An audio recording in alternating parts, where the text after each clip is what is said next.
재충전 100% 모모 휴가. 지난 2022 세계 축구대회 독일과 일본의 조별리그 당시 한 일본 관객의 모습이 화제가 됐습니다. 야, 2주간 휴가를 줬나 보네요. 일본 팀 응원 문구인 줄 알았더니 네. 상사에 대해 감사 메시지를 전하고 있더라고요. 관중석의 남성은요, 친애하는 보스, 2주 동안 휴가 보내주셔서 감사합니다 라고 적힌 종이를 들고 공개적으로 휴가를 준 사장님께 감사를 표했는데요. 자, 이처럼 직장인들에게는 2주간의 휴가도 쉽지 않은 게 현실. 직장 상사 눈치 보며 겨우 낸 연차, 또 1년에 한 번뿐인 일주일 여름 휴가. 사실 멀리 해외여행이라도 다녀오려면 촉박한 게 사실입니다. 그런데 이 리투아니아에서는요, 이런 걱정하실 필요가 없습니다. 리투아니아 직장인들의 휴가는 일주일도 아닌, 한 달도 아닌, 무려 1년.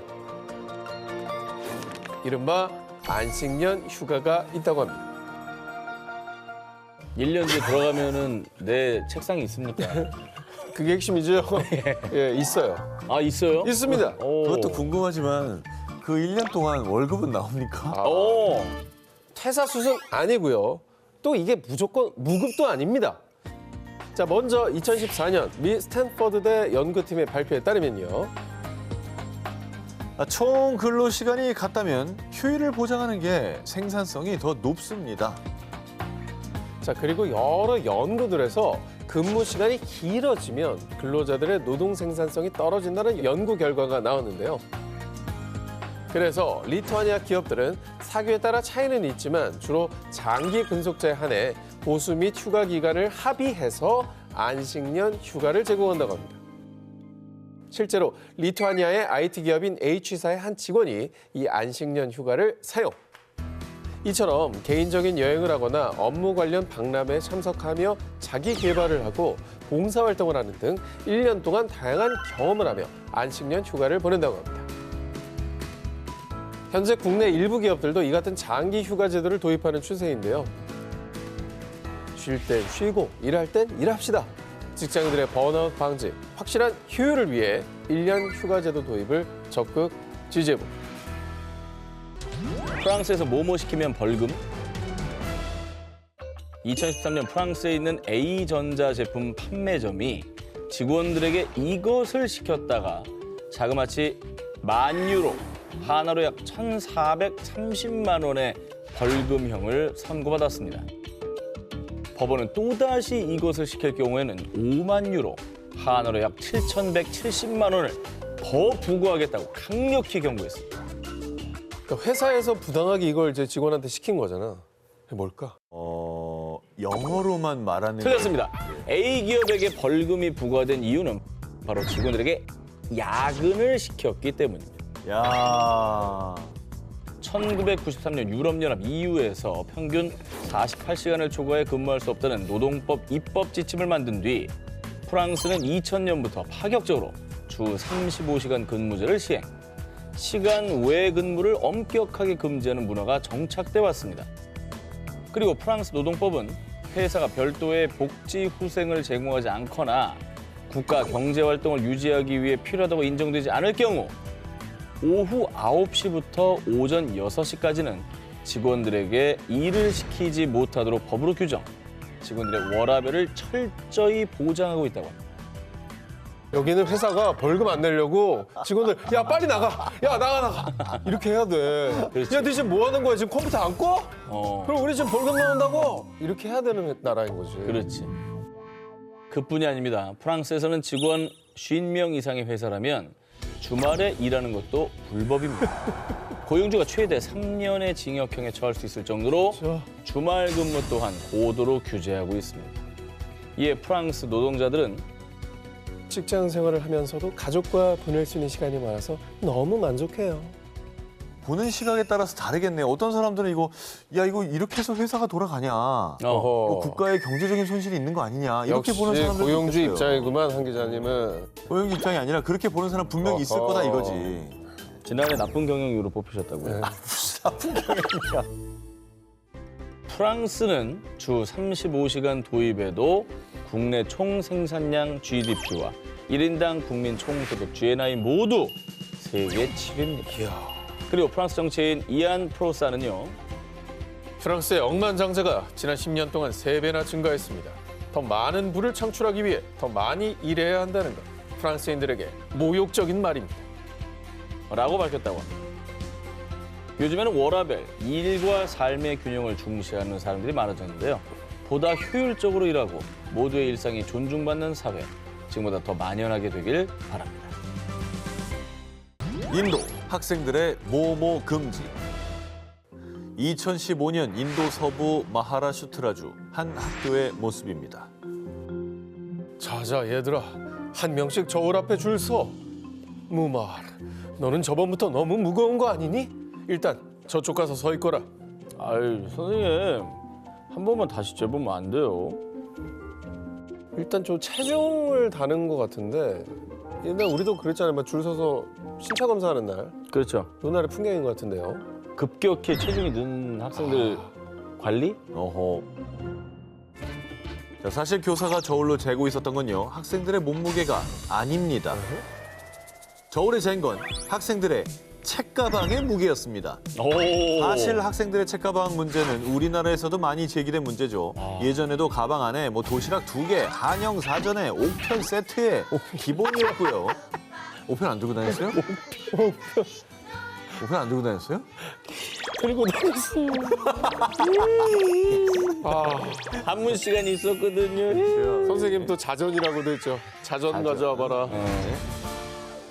뭐 요즘 지나가는 학생들만 봐도 이른 아침부터 밤까지 워낙 많은 교재가 필요한 탓에 거북이 마냥 큰 가방을 메고 다니는 학생들 뭐 흔히 볼 수 있습니다. 인도도 책가방 무거운 거는 뭐 우리랑 비슷한가 봐요. 네. 그렇습니다. 인도 또한 뭐 어린 학생들이 늦은 시간까지 학원을 다니고 이렇게 진학을 둘러싼 경쟁이 아주 치열한 나라입니다. 이 작고 어린 학생들이 맨 책가방의 무게가 체중의 30%를 넘는 경우도 허다하다고 합니다. 우리랑 똑같네. 이처럼 무거운 책가방은 학생들의 스트레스도 유발하고 피로도 유발할 뿐만 아니라 뭐 척추나 관절 건강에 뭐 성장에도 치명적인 영향을 끼치는데요. 취향 크죠.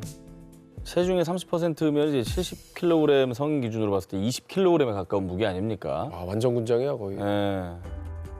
그런데 말입니다. 인도 일부 지역에서는 학생들의 무거운 책가방 더 이상 용납하지 않는다고 하는데요.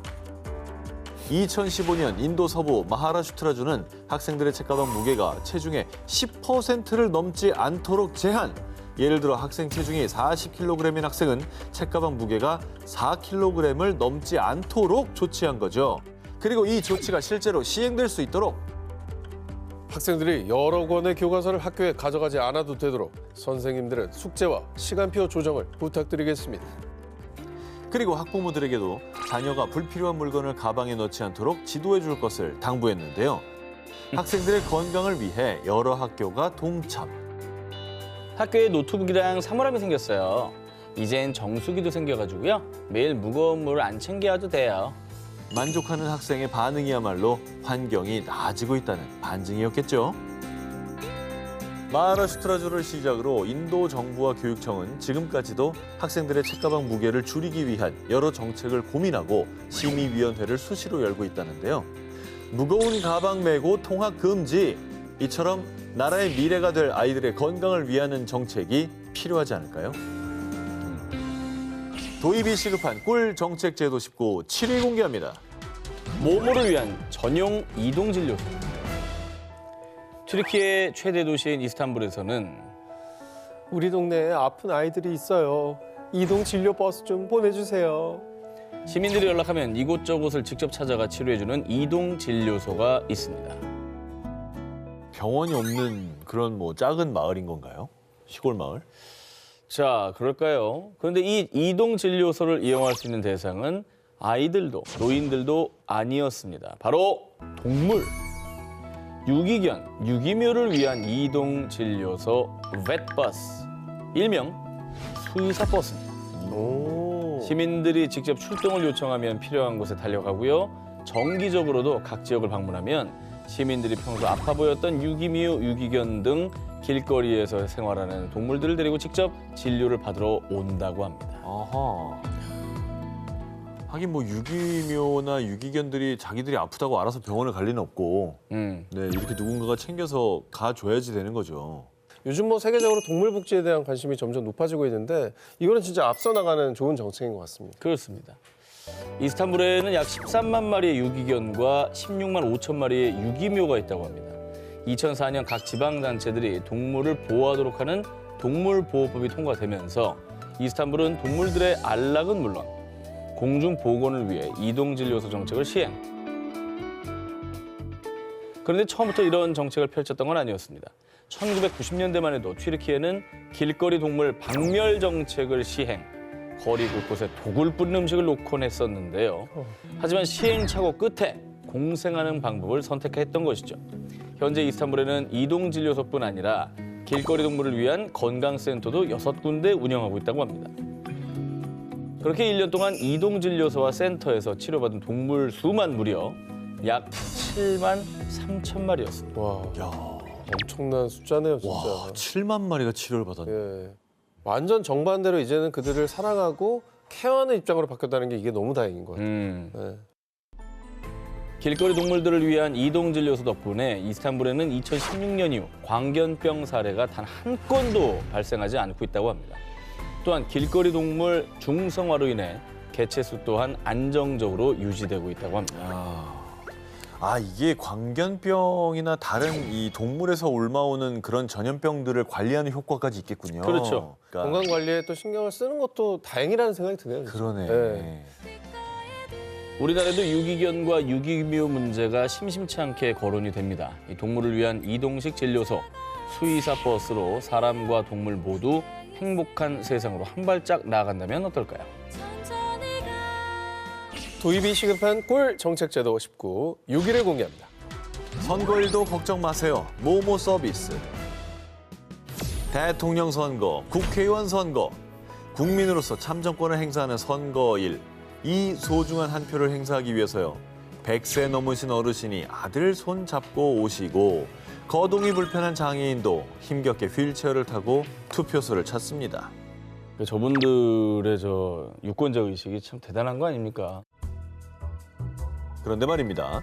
최근 일본의 선거일 풍경은 우리와 조금 다르다고 합니다. 노인, 환자, 장애인 이렇게 거동이 불편하신 분들이 투표소에서 자취를 감췄다고 합니다. 혹시 모바일 투표로 대체했나요? 오. 아니면 뭐 투표 일정을 좀 여유 있게 하실 수 있도록 조정을 해줬나? 오. 일본의 일부 지역에서는 선거일이 되면 거동이 불편하신 분들을 위해서 투표소가 직접 그분들 곁에 찾아갑니다. 아, 일본 시마네현 하마다시에서는요. 2016년 참의원 선거 당시 거동이 불편한 노인과 장애인, 먼 거리에 있는 투표소까지 이동이 어려운 분들을 위해서 10인승 차량을 개조. 차량 내에서 사전 투표를 할 수 있는 이동식 사전 투표소를 도입했습니다.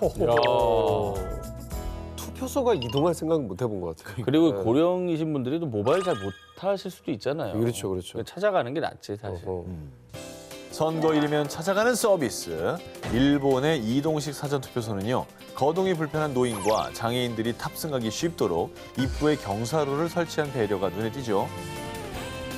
그리고 투표 과정은 뭐 별반 다르지 않습니다. 유권자들은 차량 외부에서 투표용지를 받은 뒤 한 명씩 차량 좌석에 앉아서 편안하게 투표를 한 후 투표함에 쏙 집어넣으면 됩니다.